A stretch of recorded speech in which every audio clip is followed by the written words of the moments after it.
নমস্কার বন্ধুরা, একটা নতুন গাছ, একটা নতুন গল্প। আর আজকে যে গাছটা নিয়ে আমরা কথা বলবো সেটা হচ্ছে আমার দেশি গোলাপ গাছ নিয়ে।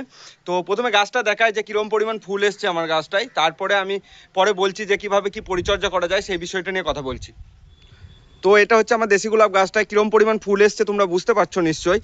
আর এই দেশি গোলাপ গাছ লাগালে কিন্তু তার যত্ন কমই নিতে হয়। পাতা ঝরে যাওয়ার ভয় বা অন্য কিছু যেই ভয়গুলো থাকে, যে ফাঙ্গাস চলে আসবে বা অন্য কিছু রোগ যেগুলো থাকে, হলুদ পাতা হয়ে যা, এই রোগগুলো কিন্তু দেশি গোলাপ গাছে হয় না বিশেষত। তো চেষ্টা করবে, যদি যত্ন কম নাও গাছের, তো সেক্ষেত্রে বাড়িতে যদি দু চারটে দেশি গোলাপ লাগানো যায়, প্রত্যেক দিন কিন্তু ফুল পাওয়া যাবে। আর দেশি জিনিসটাই ভালো, তাতে মুরগি হোক বা গাছ।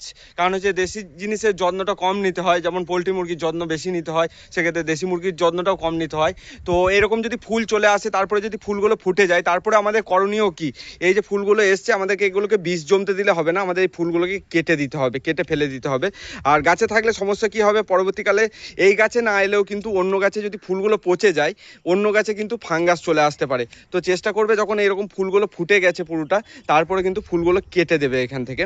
আর এটা আমার লাগানো আছে 10 ইঞ্চি টবের মধ্যে। তোমরা পারলে এটা 12 ইঞ্চি বা 16 ইঞ্চি টবের মধ্যে লাগাবে, আরও বেশি বেশি ফুল পাবে।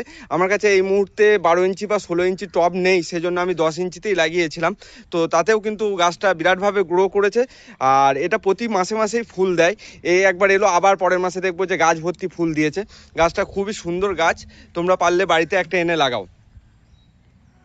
আমাদের ভিডিও কেমন লাগছে অতি অবশ্যই একটা কমেন্ট করে জানাবে। যদি ভিডিওটা ভালো লাগে থাকে অতি অবশ্যই একটা লাইক করে যাবে, আর চ্যানেলে প্রথম হলে সাবস্ক্রাইব করতে ভুলবেন না।